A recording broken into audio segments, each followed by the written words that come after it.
Historia del crimen en 7 Días Radio.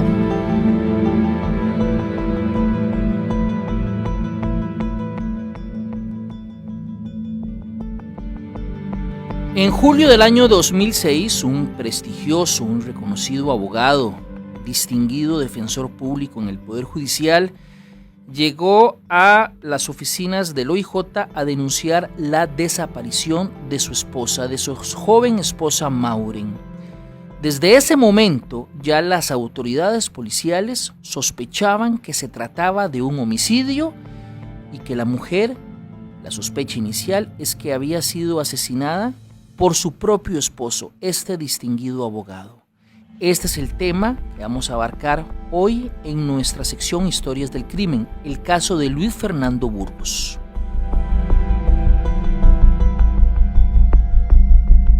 Le doy la bienvenida a mis dos distinguidos invitados esta mañana por acá. Primero, Fabián Mesa, quien es un periodista de muchísimos años, un colega que durante gran parte de su vida profesional se ha dedicado a cubrir casos judiciales, inclusive ha escrito varios, o por lo menos un libro de importantes casos judiciales, y también ha tenido participación en medios de comunicación y en oficinas de prensa que tienen que ver con la cobertura diaria de este tipo de hechos. Fabián, muchísimas gracias por aceptar nuestra invitación acá. No, agradecidísimo más bien, Rodolfo, por la presencia en este programa.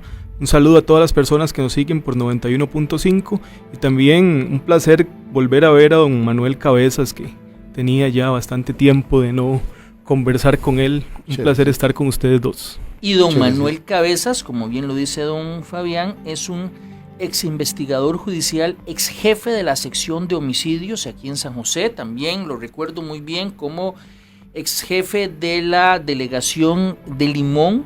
Recuerdo que cuando Limón pasaba por una época bastante difícil en el tema de investigaciones, las autoridades lo destacaron allá para que enfrentara esa oleada que se estaba viviendo en esa parte del país. Y por supuesto, como les dije, como jefe de la oficina de sección de homicidios aquí en San José, tuvo a su cargo sonados casos, entre ellos este que vamos a analizar esta mañana. Don Manuel, muchas gracias por aceptar nuestra invitación. Muchas gracias a ustedes, para mí es un placer estar aquí y poder brindar la información. El que conoce y no comenta no conoce, entonces es mejor ayudar en ese sentido. Perfecto. A la sociedad, sí. Estoy seguro que así va a ser, y me gustaría nada más, antes de empezar a desgranar el caso, que conversemos entre nosotros quién era Luis Fernando Burgos antes de que se dieran estos hechos, porque usted, don Manuel, lo tuvo que haber conocido en círculo judicial, y usted también, Fabián, tuvo que haberlo conocido en la cobertura diaria que tenía de la Fuente Roja. Bueno, yo podría decir, Rodolfo, que en el momento en el que ocurren estos hechos, Luis Fernando Burgos era considerado por muchos el mejor defensor público del país. Incluso un fiscal general fue defendido exitosamente por Luis Fernando Burgos. El trabajo profesional de Luis Fernando Burgos era compartido por muchos desde ese punto de vista, como el mejor defensor público del país, y bueno, por eso también el caso tiene tantos tintes, ¿verdad? Efectivamente, usted lo dijo, en un proceso que se dio contra el entonces fiscal Carlos Arias, él fue el defensor público. Recuerdo también otro sonadísimo caso que salió con éxito en esa oportunidad, que fue el caso de un ex jefe policial, bueno, en ese entonces jefe policial de apellido Sánchez, Fernando Sánchez, que durante un hecho confuso se da un simulacro. Don Fernando, que era en ese entonces, me parece que fue jefe de San Carlos, cree que es un hecho real y mata a una persona que estaba participando del simulacro. Un caso muy mediático, va a juicio y don Luis Fernando Burgos es el defensor del señor Sánchez y él es absuelto en ese proceso. También, claro, es un caso que está también en la memoria de muchos que nos encanta la fuente judicial y que compartimos este tipo de afición por la investigación, por la parte criminal. Estoy seguro que don Manuel va a recordar ese caso de Fernando Sánchez que fue famoso. Después vimos a Fernando Sánchez, claro, en Monteverde también. Claro. Pero don Manuel, estoy seguro que lo conoció a don Luis Fernando Burgos, Sí, claro. digamos, ahí todos... En el desarrollo exactamente, normal, en el desarrollo las normal, ¿cómo lo actividades, recuerda sí, claro. usted? Sí, claro, yo lo recuerdo como una persona que aparentaba ahí en su caminar, siempre muy atareado, con eso que vemos a la gente que anda con algo pendiente, saluda rápido, e incluso en varias ocasiones yo lo encontraba en algunos supermercados aquí de la zona, ahí judicial, y siempre él andaba ahí en su corre-corre, y tengo esto, tengo el otro. Sí, yo lo conocí como un buen funcionario en ese momento, ¿verdad? Y se casó con una funcionaria judicial. Se casó con Maureen, sí. También yo a Maureen la vi en varias oportunidades ahí en los pasillos, sí la reconocí físicamente, después ya en fotografías y demás, y también ambos me parecían excelentes personas. Lo que en la experiencia que tuvimos ahí en la investigación siempre determinamos que hay personas que andan con una máscara, no sabemos qué es lo que andan en su interno, en su psiquis, qué sienten, cómo valoran en su fuero interno el resto de la sociedad o la dinámica en que ellos viven, ¿verdad? Entonces era muy difícil así, hasta que después usted se mete a investigar minuciosamente cómo es una persona dentro de su diario vivir, dentro de su intimidad del hogar, ¿verdad? En ese sentido usted no puede decir que está pasando esto para prevenirlo, está ocurriendo un ciclo de violencia, un ciclo anormal de comportamiento de cada individuo, ¿verdad? Entonces, en este caso, hasta que usted ya no se mete en la investigación minuciosa, ya puede decir, mira, esta persona necesitaba ayuda, o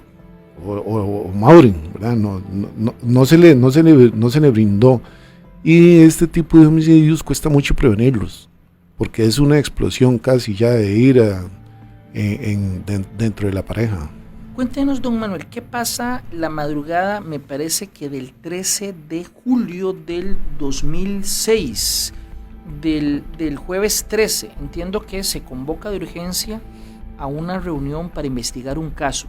Sí, en ese entonces yo era el jefe de la sección de homicidios, y tenía una relación muy directa con el fiscal de turno, Francisco Alanés. Él me llama y me indica que le urge conversar conmigo y que hiciéramos una reunión, y me cita en la sección de homicidios como a las 8 o 9 de la noche aproximadamente de ese día. Entonces yo me desplazo, listo, y me voy. Cuando iba ahí ya en el edificio por los pasillos, veo que don Luis Fernando está poniendo una denuncia, y ya terminando me le acerco, le pregunto qué es lo que estaba pasando, y él es cuando me indica que se le había extraviado la mujer, ¿verdad? Y le pregunto algunas otras circunstancias, y es cuando él dice que menciona que hay un secuestro, que está dialogando con una gente que le están pidiendo un dinero o algo así. Le digo, deme más detalles. Me dice, no, es que eso yo lo voy a manejar así personalmente, yo sé cómo resolverlo, nada más vengo aquí a poner la denuncia por si pasa algo, etcétera. Entonces, yo lo vi muy ofuscado, y en eso ya se despide de mí, se va. Entonces, cuando yo me desplazo para la sección, a esa reunión donde estaban varios fiscales y don Francisco, dígame. ¿Y la reunión era para tocar ese caso? El fiscal general no me dijo exactamente ese caso, sino que me dijo de un funcionario de alto rango que había sido juez y había sido defensor importante. Entonces yo no tenía nombres, no sabía nada, simplemente fui a la reunión para escuchar la información, y después ya cuando nos sentamos, Manuel, siéntese. Bueno, creo que él llegamos coincidentes, nos sentamos y ya me está contando. Y me dice, mire, es que yo acabo de recibir una información muy de fuente fidedigna que dice que un funcionario nuestro mató a su esposa. Entonces yo lo interrumpí y le dije, yo sé quién es. Entonces, ¿cómo vas a ver si yo no le he dicho a nadie?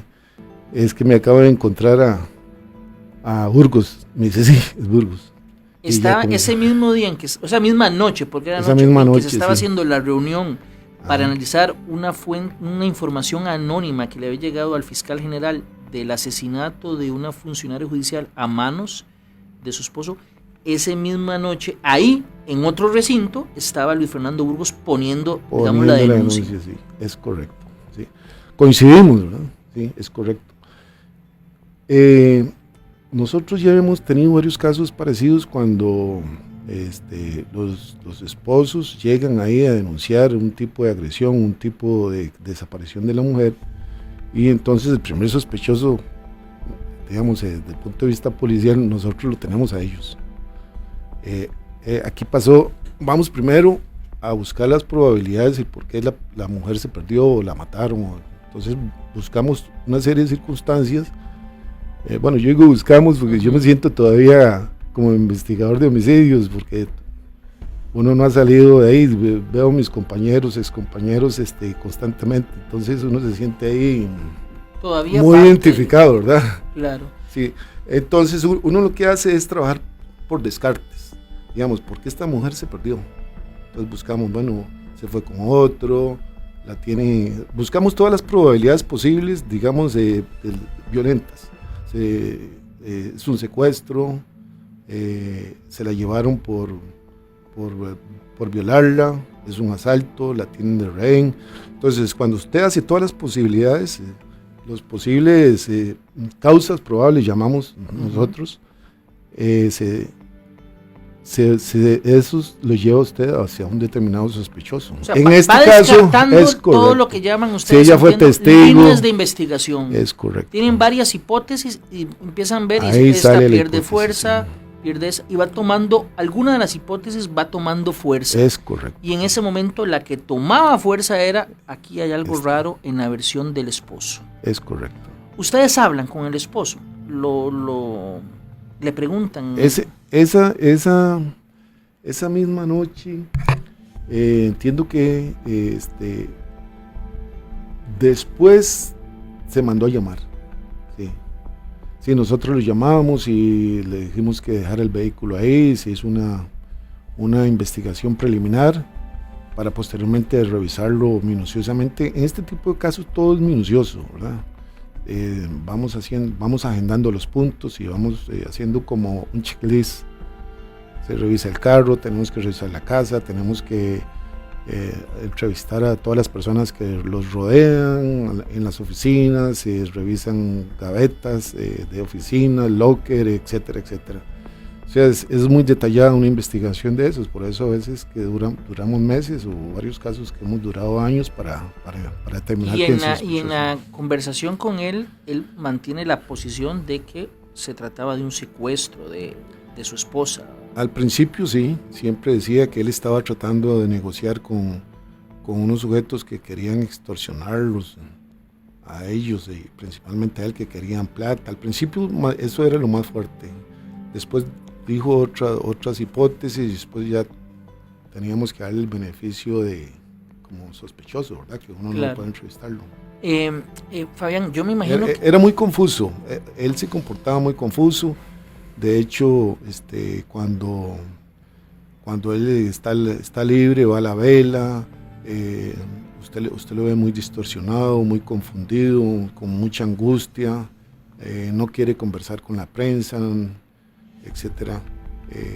Era bastante complejo hasta que se determinó dejarlo un momento aislado, trazar las líneas de investigación bien claras, se le allanó la casa. La casa tenía una particularidad, que más bien estaba muy limpia, demasiado ordenada. Digamos, cuando uno está solo un par de días, por lo menos un vaso con agua debe estar en la pila. Que lo diga yo. Sí. Y entonces, cuando fuimos a la casa, la vimos muy, muy, muy ordenada, todo limpio, y eso ya... Estaba extraño. Operaba al revés. No cuadraba bien. Sí. Fabián, en este tipo de casos me imagino que mediáticamente, este es el tipo de caso que genera un revuelo periodísticamente hablando. Yo creo que este caso tiene todos los elementos de un drama.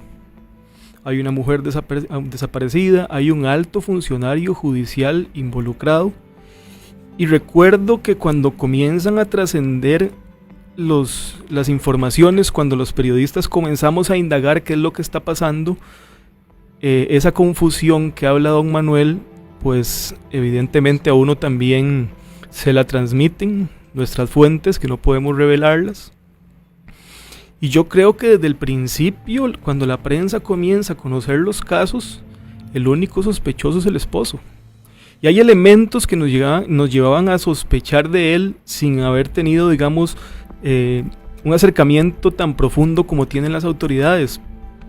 Si don Manuel me corrige, don Luis Fernando denuncia 2 días después de la desaparición de la esposa. Sí, señor. O sea, no es inmediata la denuncia. ¿Verdad? Entonces comienzan a ver ahí una serie de elementos desde el principio hasta el final y hasta la etapa de juicio. A mí me parecía que la estrategia de defensa era absolutamente absurda. O sea, sí, incluso unos carros que él comenzó a mencionar en algún momento, de que por eso es que tenían a Maureen detenida, y incluso la defensa, o más bien los querellantes, llevaron a la prensa y le enseñaron los carros, que eran unos carros que estaban hasta desmantelados en la vivienda de las familiares de Maureen. Entonces, todos esos elementos prácticamente hicieron que nosotros como periodistas no pudiésemos acusar a nadie, pero teníamos nuestras reservas en cuanto al sospechoso del homicidio. Sí, conforme se iban descartando las posibilidades así rápidas, ¿verdad? Y él iba sintiendo, porque él era una persona inteligente, y lo que pasa es que se le quebró toda la coartada. Desde el primer momento que él ingresa ahí, y ya es jueves, sí, recuerdo que eran jueves, y él dice que desde el martes hay un lapsus de tiempo ahí que él debió haber acudido a las autoridades, y ahí después de ya la investigación viene a determinar que él hizo una serie de contactos, ¿sí? Fue como un cometa, iba dejando una estela de indicios y rastros, pidiendo ayuda a muchas personas, por lo menos 5, y todavía creo yo que pudieron haber, no pudimos haber determinado unas 3 personas más que le ayudaron a él. Él iba dejando todos unos rastros que iban encaminados solo dirigidos a él como principal sospechoso. Don Manuel, días después, recuerdo claramente que fue un fin de semana, el OIJ encuentra el cuerpo de Maureen en una zona montañosa allá en Atenas, a un lado del camino, en una especie de precipicio, una parte un tanto quebrada. ¿Es así? Quebrada, sí. Ahí yo pasé muchas oportunidades por ahí, por razones de estudio. Yo conocía muy bien esa zona de Atenas y también otras investigaciones, y ahí usted de noche pareciera que usted ve a la lejanía y una serie de luces, de edificios y todo, y uno cree que eso es un barranco, un precipicio abrupto, con un ángulo, digamos, de 90 grados. Entonces, que si usted va a tirar algo, ahí va a caer. Pero a la hora que pasó la barda ahí, la valla esa de separación, ahí había más desplanado, o sea, no cayó, sino que quedó ahí. Y ahí después los animales carroñeros hacen de la suya, ¿verdad? Entonces abren la bolsa, llegan los que conocemos opilotes y otros animales y vuelan, y el olor y todo eso permite que alguien se acerque y ve que es un cuerpo y llaman a las autoridades. De hecho, después de la investigación, varios testigos mencionaron que él quería ir por el Surquí, cuando él pidió ayuda, dice, yo embalo el cuerpo, lo embolso y lo llevo al Cerro del Aguacate, hay varios guindos, y lo tiro, así nos dijeron varios testigos. Y de hecho, cuando viene la noticia de que hay un cuerpo ahí, yo pensé, de hecho, yo llamé a don Francisco.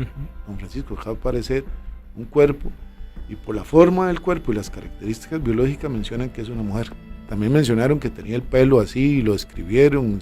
Yo ya asumí. Usted decía, asumí yo en mi mente que era ella. O sea, nada más faltaba la valoración científica, pero de medicina legal, que nos dijeran a ciencia cierta, pero con solo que le dieran vuelta, y los familiares nos mencionaron de un tatuaje que tenía en la espalda, y apenas le dieron vuelta, determinamos que sí, por el tatuaje que ella tenía ahí. Don Manuel, don Fabián, en ese momento todavía el señor Burgos no es detenido, se realiza la autopsia, se realiza la vela y el señor Burgos va a la vela. Vamos a escuchar un extracto muy pequeño de una nota de Telenoticias donde se escucha lo poco que interactuó en esa oportunidad durante la vela el señor Burgos con los medios de comunicación que estaban ahí. Escuchemos. Después hablamos de lo que sea. Es una vela y no voy a hablar del caso, para eso está mi abogado. Y en serio, por favor, o sea, hay momentos, o sea, si usted estuviera en la posición mía, tenga la seguridad de que no le gustaría que nadie le preguntara eso. Don Luis Fernando, nosotros entendemos... No entiende, señorita, oiga, no entiende. Es que nadie entiende. Si usted estuviera en mi posición, hablaríamos. O sea, usted no entiende. Ese era Luis Fernando Burgos la noche en que asistió a la vela. Fabián, había muchos medios de comunicación, era evidente, era un caso por las características que usted dio, era más allá de un caso común que se atienden, digamos, todas las semanas o todos los días en la fuente judicial. Sin duda, Rodolfo, y es inolvidable esos momentos de esa vela. Yo recuerdo cuando ingresó Burgos, recuerdo cuando estuvo junto con los padres de Maureen, que llega los abrazó, a darles un beso, o sea, los besó. Esos son elementos, ¿verdad?, que hacen todo este drama del que vamos a conversar durante estos 55 minutos, pero son elementos donde se nota también el psique de la persona, o sea... Él trataba de actuar. ¿Verdad? Esa actuación, y yo creo que a Burgos la cara lo delataba, o sea, el comportamiento de don Luis Fernando, a mí me parece que lo delataba, no era la cara de una persona que uno sintiera que está en sus cabales, y todos estos elementos de los que estamos hablando, o sea, para muchas personas que cubrimos la fuente judicial es un caso inolvidable, pero este momento que usted señala y que escuchamos a él conversando con la prensa es inolvidable precisamente por eso, o sea, mató a su esposa, fue a la vela y besó a los padres de la víctima, ¿verdad? Don Manuel, ¿cuándo empiezan ustedes a decir, no ya, ahora sí es cierto, todo apunta a que es Burgos, vamos a detenerlo? Ya con la información que se tenía en ese momento, ya se tenían muchos elementos indiciarios que faltaban el recabo de la prueba directa, digamos la prueba testimonial. Ya nosotros con el Ministerio Público visitamos a algunos testigos. Esa estela que yo menciono, que él iba dejando un rastro ahí de información, la fuimos tomando, y el momento en que la Fiscalía nos ordena el allanamiento, nos lo solicita el juez, se allana la casa, se revisa. Eso fue como en el lapso de una semana más o menos que ya se ordena la detención, muy pronto. Ya en el momento que se revisa la casa, se le dice a él que nos acompañe y ahí queda detenido.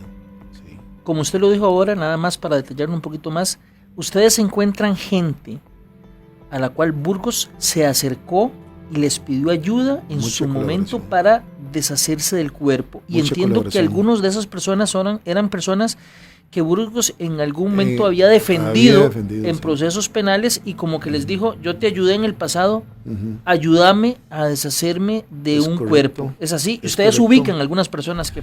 Es correcto, sí.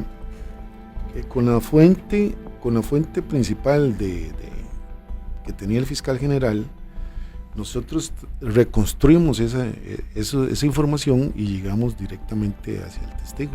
Él había citado, por decirle así, como el hecho ocurrió, la muerte ocurrió, digamos, ya determinada por medicina legal y entomología forense, el martes, y ya el jueves él todavía tenía el cuerpo en la casa. Entonces él andaba muy angustiado, andaba pidiendo ayuda. Él citó un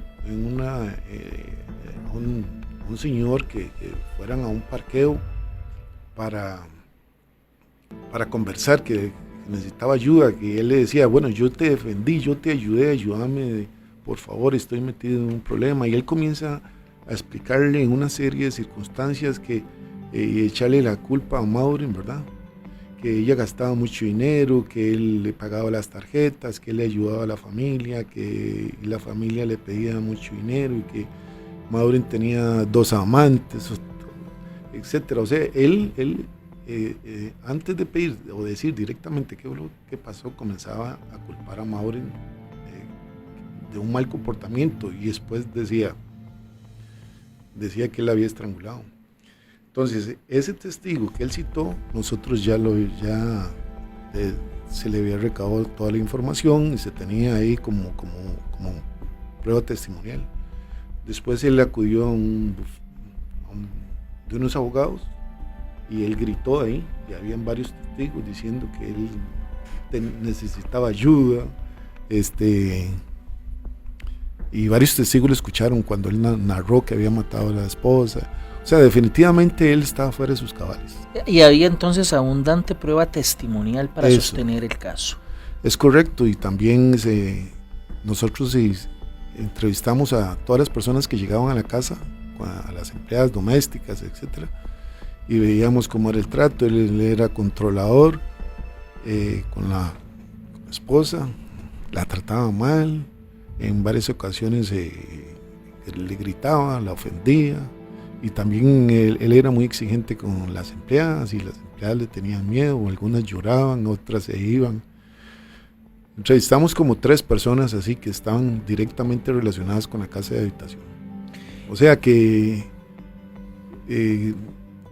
digamos, con la experiencia que nosotros hemos venido teniendo, sí, en ese sentido, cuando yo laboraba en esa materia, había que ponerle mucho cuidado con todas las personas que se le arrimaban a uno para darle información, para uno tratar de ver qué es lo que está pasando y qué es lo que está ocurriendo dentro de su mente, ¿verdad? Incluso, bueno, este caso fue desde un impacto social por las personas que se estaban relacionando, un defensor de alto prestigio, una funcionaria judicial, una muchacha joven, bonita, recién casada relativamente, y también que involucró también a otra funcionaria de mucho prestigio. Eso es también lo que le iba a tocar a continuación, don Manuel, porque Fabián también, hubo gente a la cual él le brindó ayuda, él pidió ayuda, se negaron y colaboraron con la policía brindando la información después, pero hubo un caso en particular de otra fiscala a la cual él visita y le cuenta, y ella durante un tiempo no cuenta la información, no la brinda a las autoridades, a su jefe, que es el fiscal general. De hecho, estuvo en la reunión en que participaron inicialmente y no brinda la información que le había dado el señor Burgos acerca del crimen de su esposa. Efectivamente, Rodolfo, y esta información se desvela en el momento del juicio, porque la principal testigo, y recuerdo muchas noticias en relación con las declaraciones de la fiscal Rojas. O sea, recuerdo las palabras de la fiscal Rojas cuando acusa a Burgos y lo encara en un momento del juicio. Anteriormente, cuando ella declara, le dice a los jueces: Luis Fernando me dijo, me jalé una torta. Es más, Fabián, ¿qué le parece si escuchamos ese audio? Porque aquí lo tenemos. Escuchemos a continuación lo que en su momento dijo en el juicio contra Luis Fernando Burgos la fiscala Zulay Rojas, narrando cuando llega Burgos a pedirle ayuda y a contarle que se jaló una torta con la esposa. Escuchemos. Llegó, abrí el portón eléctrico y él entró a la casa. Venía con cara de enojado, de apresurado. Entramos en la sala y él inmediatamente me dijo: sentate. Yo: no, estoy bien así. Que te sentes. Yo: estoy bien así. Sentate, por favor, que te sentes. Yo me senté en un brazo del sillón y él se sentó en un sillón diagonal aquí, quedamos como diagonal. Y él empieza a decirme: me jalé una torta con Maureen. Yo inmediatamente pensé y le dije: ¿le pegaste? Él me dice: no, es más serio, más grave, no preciso las palabras. Entonces yo me quedé así, yo le dije, la mataste. Y lo dije sin pensarlo, o sea, como una cuestión de no sé. Y me dice, sí, frunce así la boca, así. Y yo, no es cierto, dígame que eso no es cierto, por favor, dígame que eso no es cierto, ¿cómo se le ocurre? No moleste, o sea. Y él me decía, sí,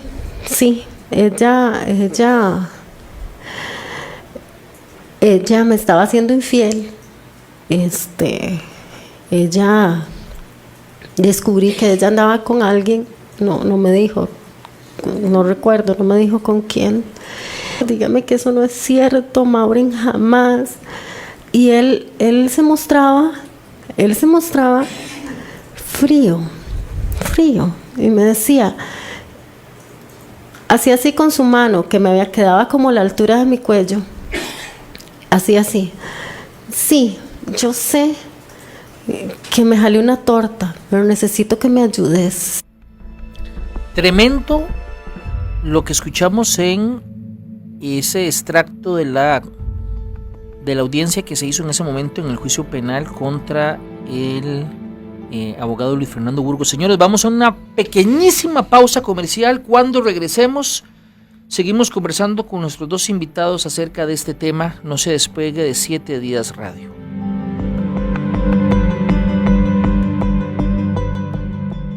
Siete Días Radio regresa después de la pausa. Aquí, en Teletica Radio 915. Generamos conversación.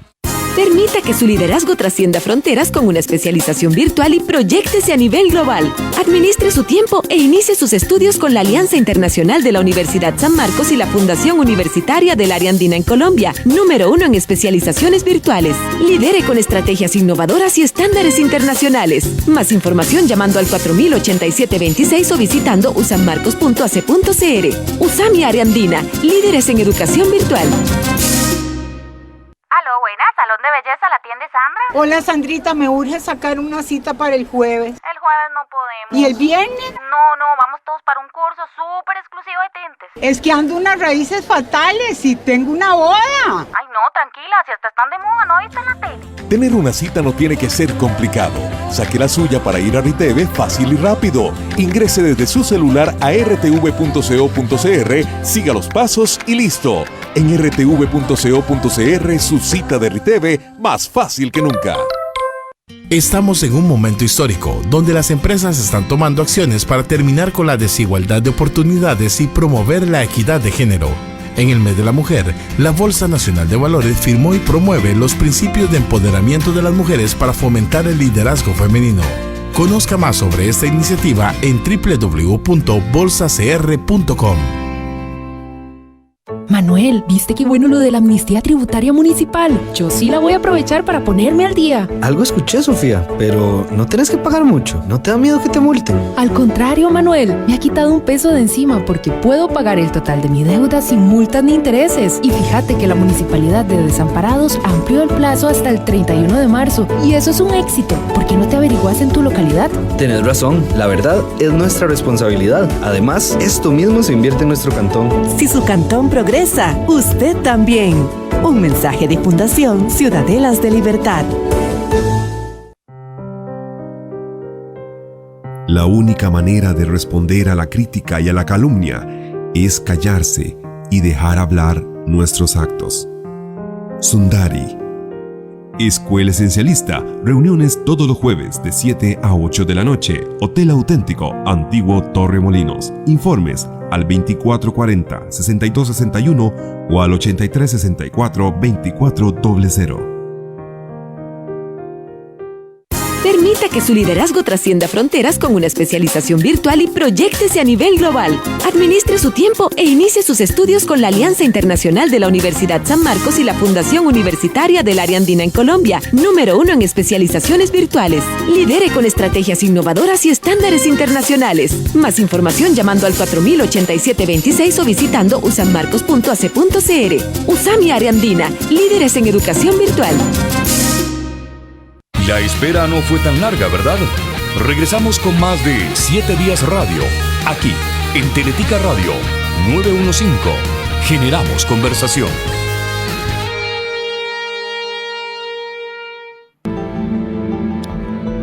Gracias por continuar con nosotros. Fabián Mesa, el periodista de larga experiencia en medios y en oficinas, también escritor, y don Manuel Cabezas, ex jefe de homicidios del OIJ, son los invitados de hoy en Historias del Crimen. Estamos analizando el caso de Luis Fernando Burgos. Ya contamos lo que pasó, cómo se le detiene, por qué se le detiene, lo que trasciende en el juicio.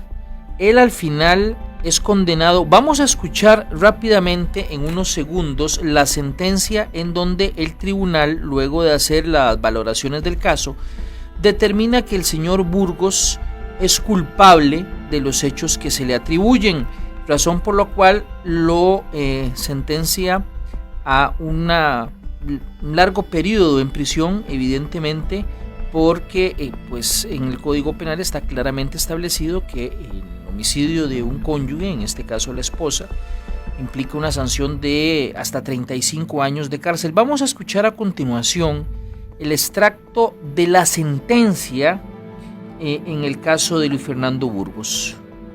Autor responsable de un delito de homicidio calificado cometido en perjuicio de Mauren Hidalgo Mora y un delito de tenencia ilegal de armas permitidas cometidos en perjuicio de la seguridad pública.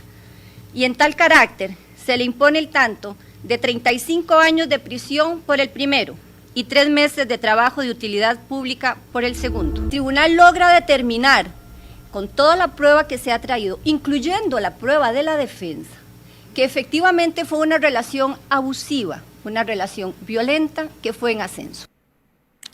Este es un extracto de la sentencia en donde las juezas determinaron la culpabilidad del señor Burgos en este caso.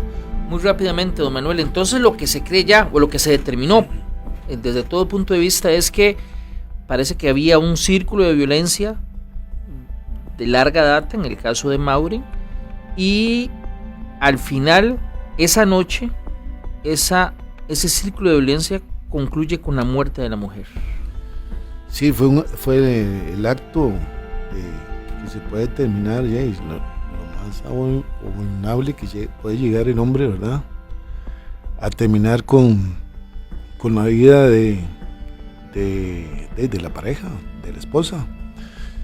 Aquí lo que se puede analizar más bien ya para la sociedad costarricense es que más bien las mujeres deberían como comentar, ir pidiendo ayuda, auxilio, que está ocurriendo esto, que está ocurriendo aquello. Aquí lo que pudimos observar es que había un control total de Burgos. O sea, la personalidad de él era una personalidad que tenía una patología, que le gustaría controlar, a él le gustaba más bien controlar, dirigir todo lo que lo rodea a él, incluso a otras personas que estaban cerca de la familia y todo lo que estaba cercano a él. Tenía control patrimonial, él celaba a la muchacha, que decía que tenía parejas, que gastaba mucho, etcétera, etcétera, y fue una planeación que incluso hasta se determinó que él le dio algún medicamento para que ella se adormeciera y le fuera más fácil ejecutar todo ese plan, ¿verdad? Se encontraron en autopsia alguna sustancia que le provocaba el dormir. El dormir, sí. O el no poder reaccionar en caso de actuar lentamente o somnolencia, quedar indefensa, ¿verdad? En un estado de indefensión que le permitiera a él ejercer alguna fuerza, por lo menos razonable, para impedir la respiración que le causara la muerte a la joven, ¿verdad? Yo no tuve acceso en ese momento de los detalles de la autopsia, digamos, lo químico del cuerpo directamente, ¿verdad?, sino solo lo físico. Y lo que nosotros pudimos ya concluir, sí, que fue por asfixia, ¿verdad? Las vías respiratorias fueron tapadas, ¿verdad?, con algún objeto, y todos los indicios y otra serie de circunstancias y toda la prueba testimonial recabada, no había por dónde excluirlo a él como sospechoso. La autopsia planteaba que, no quiero decir que fue necesariamente una almohada, pero voy a hacer, por ejemplo, eso lo registra la autopsia si usted le pone una almohada a alguien en la... Eso es una obstrucción. En la boca y en la nariz y la aprieta hasta que deja de respirar, o más bien... Entiendo que fue obstrucción y también tenía muestras de estrangulamiento. Ok, sí. Ambos. Sí. Digamos, le apretó el cuello. Apretamos el cuello y tapamos las vías, ¿verdad? Fabián, él va a casación, digamos, en su derecho en el proceso penal. Luis Fernando Burgos en casación pierde y eso hace que él tome una decisión definitiva. Claro que sí, Rodolfo. Incluso para el momento del suicidio de Luis Fernando Burgos, me tocó conversar con el en ese momento jefe de adaptación social, que en paz descanse también, y él nos contaba, primero nos hizo el croquis de cómo era la celda de Burgos, porque era una celda individual donde él tenía un espacio para dormir, tenía un espacio para leer, para escribir, para estudiar, y en esa celda fue que él tomó esa decisión fatal. Pero además de la casación, también parece que había un familiar muy cercano a Luis Fernando que él amaba mucho, creo que era una tía o una prima, algo así, que como que él se crió con ella, que también perdió la vida por razones naturales. Entonces, además de la casación donde pierde, ¿verdad? Porque efectivamente la sentencia de los 35 años de homicidio quedó en firme, ¿verdad? Algo que tal vez me gustaría analizar con ustedes que conocen más de derecho, es que en un caso como este, de Luis Fernando Burgos, 35 años de cárcel, una persona que está aislada, que me imagino que tiene buen comportamiento, que puede ser útil para la sociedad dentro de la prisión, yo me imagino que él podía ir 10 años efectivos, digamos, de pena. Creo que la situación de tomar la decisión de quitarse la vida es efectivamente por esa afectación en su psicopatía que hemos venido tal vez conversando aquí, porque si nosotros analizamos bien, la pena es drástica. Sin embargo, me imagino yo que Burgos en unos 10 años podía salir de prisión. Aunque yo te voy a decir algo, yo me imagino, y lo conversé en su momento cuando se dio don Manuel, don Fabián, yo creo que él tenía esperanza todavía de que en casación saliera avante. Cuando recibe la noticia, tiene que haber sido ya, porque ya ese es el último escalón para tener la oportunidad de revertir el proceso. A mí me parece que eso que él tomó la decisión de suicidarse, era parte de su personalidad, en el sentido de que él no podía aceptar de que perdió. Entonces él hizo todos sus esfuerzos, él se creía, él decía que él era uno de los mejores abogados que había en el país, que era el mejor defensor, él creía eso en su foro interno. Entonces, un golpe al ego. Exactamente, y él no podía aceptar haber perdido, ser un perdedor en ese sentido. Y además, como la sociedad lo vino señalando, ¿verdad?, que era un agresor, ¿verdad?, de violencia doméstica, un controlador, etcétera, etcétera, que él quería tener dominio. O sea, en realidad él se le señaló como un sujeto social no muy aceptado, ¿verdad? Entonces él no aceptaba eso, y cuando viene la sentencia y viene la casación, él, bueno, también debimos haber sospechado que él iba a tomar esa decisión, porque él comenzó a repartir cosas, e incluso citó, entiendo yo, que su abogado para hacer un testamento, repartir esto le corresponde aquí. O sea, dio señales. Dio señales para que no sé si algún familiar le preguntó qué pensaba él con su vida, qué iba a determinar él, o no sé, pero sí él estaba muy caído mentalmente, ¿verdad? Señores, vamos a escuchar un audio más que es de un abogado, ya falleció, lo conocimos, me parece, por lo menos creo que Fabián y yo lo conocimos bastante, no sé si don Manuel también, no me extrañaría que también como parte de su trabajo lo haya conocido, don Henry Vega, un gran amigo, falleció hace un par de años, en un tope, un hecho lamentable, don Henry llevó el caso del cual estamos hablando, pero representando a la familia de Maureen, a los padres de Maureen. Vamos a escuchar un extracto de esta entrevista en donde él habla un poco del ciclo de la violencia que se vivía, que iba más allá de los golpes, sino que había violencia psicológica, violencia patrimonial. Y después vamos a hacer contacto, después de escuchar este extracto, con una experta del INAMU, con la cual vamos a hablar un poco de ese tipo de violencia también. Escuchemos un extracto de la conversación que en algún momento tuvimos con Henry Vega. Era un control tan grande que se tenía que Luis Fernando le dio a ella, a Maureen, 2 teléfonos celulares. Uno le dijo que lo tenía que tener encendido las 24 horas del día y la única persona que podía llamar a ese celular era Luis Fernando. Y el segundo celular que tenía Maureen, proporcionado lógicamente por Luis Fernando, era para que lo llamaran sus papás, algunos familiares y algunos pocos amigos, de los cuales Luis Fernando tenía control también. Pocas palabras, don Henry estaba detallando que no solo se puede decir que hay violencia cuando hay golpes. Hay otros elementos que hay que tomar en cuenta que son violencia, y por eso tenemos en línea telefónica a Mónica Sandí del INAMU, a quien le doy las gracias por atender nuestra llamada. Y sí le quería preguntar, doña Mónica, muy puntualmente, ¿cuáles son esos otros tipos de violencia, además de los golpes? Ya tenemos algunas ideas que hemos estado barajando, pero tal vez usted nos ayuda a comprender qué otra cosa tiene que ser considerada como violencia. Por ejemplo, el caso concreto que menciona don Henry, si el hombre no deja que su esposa tenga contacto con otras personas, si le da un teléfono y solo le permite llamar a ciertas personas o a ciertos amigos, ¿eso puede ser considerado violencia? Muy buenos días, doña Mónica. Buenos días, un gusto compartir con ustedes. Estuve escuchando un poquito a los compañeros que están con usted en la radio.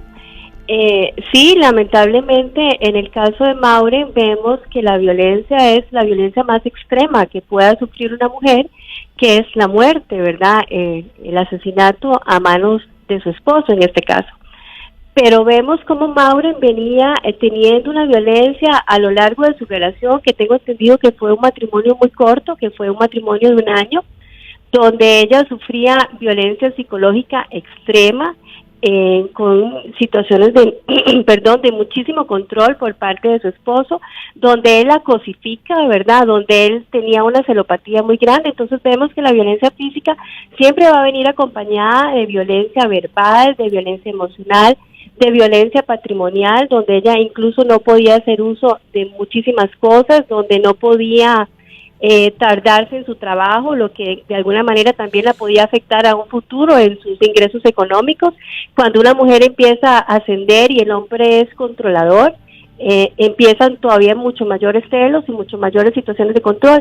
Vemos que en un espacio muy corto, este señor, este ofensor, hizo muchas cuestiones de control con respecto a ella, tanto así que si usted se lee la sentencia del caso de Burgos, inclusive estamos hablando de que ella venía tomando diazepam. Una de las características también cuando la mujer sufre situaciones de violencia es que muchas veces tiene incapacidades recurrentes, ya sea porque emocionalmente ni siquiera se puede levantar a ir a trabajar o porque está en una depresión.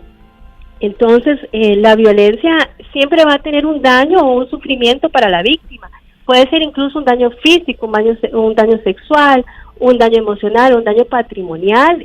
Ahora tenemos leyes que nos respaldan. Tenemos la ley de violencia doméstica que nos acompaña desde 1996, que nos va a decir los tipos de violencia y nos los va a describir. También tenemos la ley de penalización de la violencia contra las mujeres.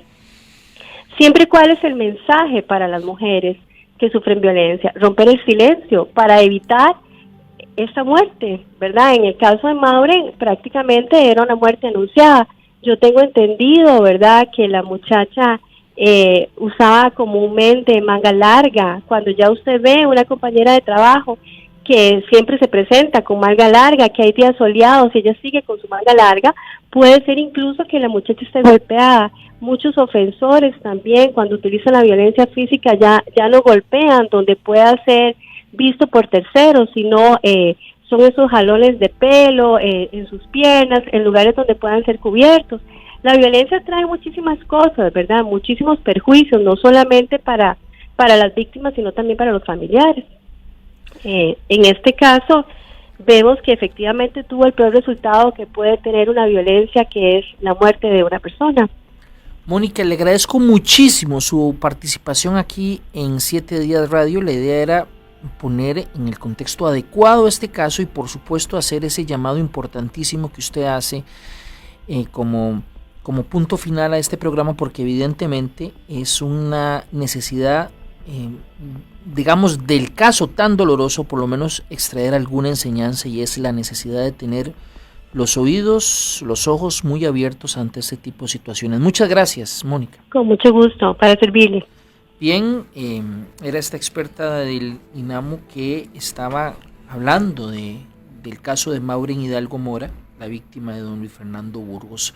Señores, me quedan 2 minutos, les voy a dar a cada uno de ustedes 1 minuto para que haga un cierre en este caso. Empezamos, don Fabián, con usted. Hay un elemento que siempre nos llamó mucho la atención a varios comunicadores, y era si Luis Fernando Burgos tenía la capacidad física para tomar el cuerpo de Maureen y llevarlo hasta donde llevó, o si alguien lo ayudó. Y ese es, digamos, como el punto que quedó ahí pues un poco inconcluso, y coincido plenamente con la posición de la experta del INAMU. Yo creo que ante una situación como esta, ante un caso como esto, ante un drama tan grande, lo más importante es que la mujer se empodere dentro de su relación de matrimonio, de noviazgo, de lo que sea, y denuncie, no se quede callada. Sí, comunique. Don Manuel. Sí, en este caso sí coincido con usted. Él anduvo buscando, casi que ese fue su sentencia, andar buscando, no animarse o no tener la fuerza o capacidad física para subir el cuerpo al vehículo. Él, ese detalle fue lo que le ayudó a la sentencia. Lo que dejó el rastro. Sí, pero sí, posiblemente sí encontró a alguien que le ayudó. Es probable, sí. De hecho, él manifestó eso, que si no le ayuda a X u otra persona, iba a pagarle a un adicto por ahí, que con unos cuantos colones iba a ayudarle a subir el cuerpo del carro y lo tirar donde sea. Bueno, él mencionó los lugares, que de hecho uno fue donde apareció el cuerpo de ella. Y también coincido, ¿verdad?, con la señora también del INAMU, que difícilmente este tipo de homicidios se pueden prevenir. Difícilmente, yo lo voy a decir, porque es un acto muy violento y no dice la hora ni la fecha. Sin embargo, va con algunos comportamientos van dejando indicios o por lo menos sospechas que esta persona puede ser agresora en ese sentido. Entonces, como que acudir a un profesional, ¿verdad?, para que más o menos se haga una valoración y a ver si se puede hacer terapia, si vale la pena rescatar la relación, claro, etcétera, etcétera. Sí, es muy complejo, ¿verdad?, sobre todo en hechos violentos. No hay policía que esté en la puerta de la casa tocando, mire, están hablando muy golpeado, no hablen así, etcétera, etcétera. En la calle, hay muchas personas que usted las ve normales, pero de acuerdo a la experiencia, investigaciones y informaciones que uno recibe, etcétera, etcétera, uno no sabe, un policía o un funcionario del Estado no sabe qué es lo que está pasando dentro de la casa. Caras vemos, corazones correcto, no sabemos. Sí. Don Manuel, don Fabián, muchísimas gracias por atender nuestra invitación para analizar este caso. Con la experiencia de ustedes, me gustaría en el futuro volverlos a llamar para analizar otro caso en esta sección de Historias del Crimen. Realmente muy agradecido con ustedes. Vamos para servirle. Con todo gusto. Y a ustedes muchísimas gracias. Si Dios lo permite, los esperamos mañana a las 11 de la mañana en una nueva entrega de 7 Días Radio. Hasta entonces.